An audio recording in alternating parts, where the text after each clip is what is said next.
Humphrey DeForest Bogart was born on December 25, 1899, in New York City, making him a Christmas baby. However, his life was anything but typical.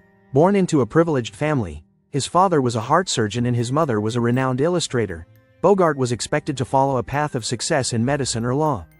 Instead, he was expelled from the elite Phillips Academy, dashing his parents' dreams of him attending Yale. With no clear direction, young Bogart enlisted in the United States Navy during World War I, where he developed his signature tough guy persona.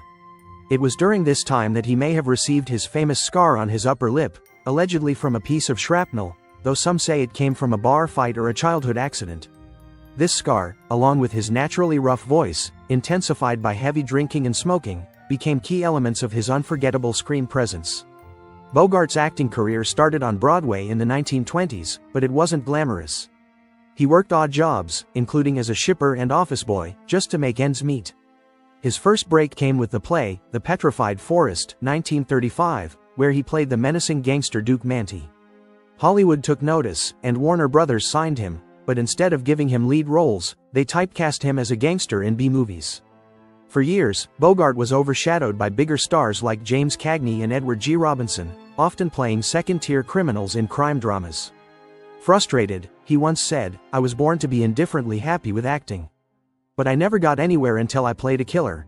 Bogart's big break came in 1941 with High Sierra, where he finally played a more complex criminal with depth and emotion.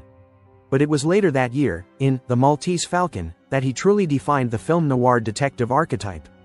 As Sam Spade, he delivered sharp dialogue, a cynical outlook, and an effortless coolness that redefined Hollywood masculinity. Then came Casablanca, 1942, the role that immortalized him.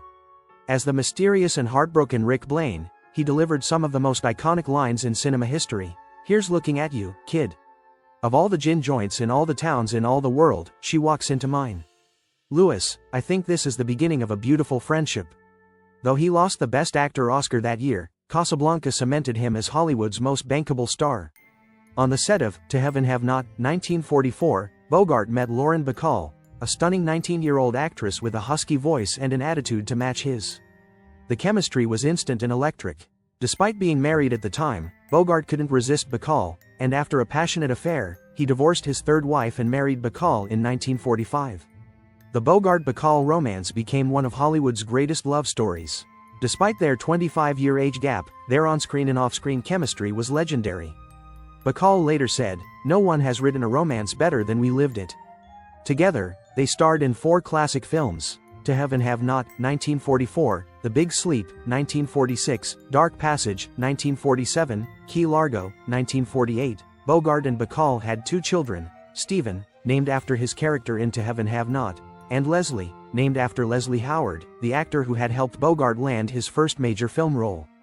Despite his fame, Bogart didn't win an Oscar until 1951, when he played the rough but lovable boat captain in The African Queen, opposite Katharine Hepburn. The role required him to endure harsh jungle conditions, but he took it in stride, joking, "While Kate Hepburn was busy drinking water, I stuck with scotch, and I was the only one who didn't get sick." Even in his later years, he continued to deliver powerhouse performances in films like The Caine Mutiny, 1954, a psychological war drama where he played the paranoid Captain Queeg. Sabrina, 1954, a rare romantic comedy where he starred opposite Audrey Hepburn. The Harder They Fall, 1956, his last film, a boxing drama that showcased his raw intensity. A lifelong smoker and drinker, Bogart was diagnosed with esophageal cancer in 1956. By the time he sought treatment, it was too late. He passed away on January 14, 1957, at the age of 57. His final words were reportedly, "I should never have switched from scotch to martinis." At his funeral, Lauren Bacall placed a small golden whistle in his coffin, referencing a famous line from To Have and Have Not. "You know how to whistle, don't you, Steve?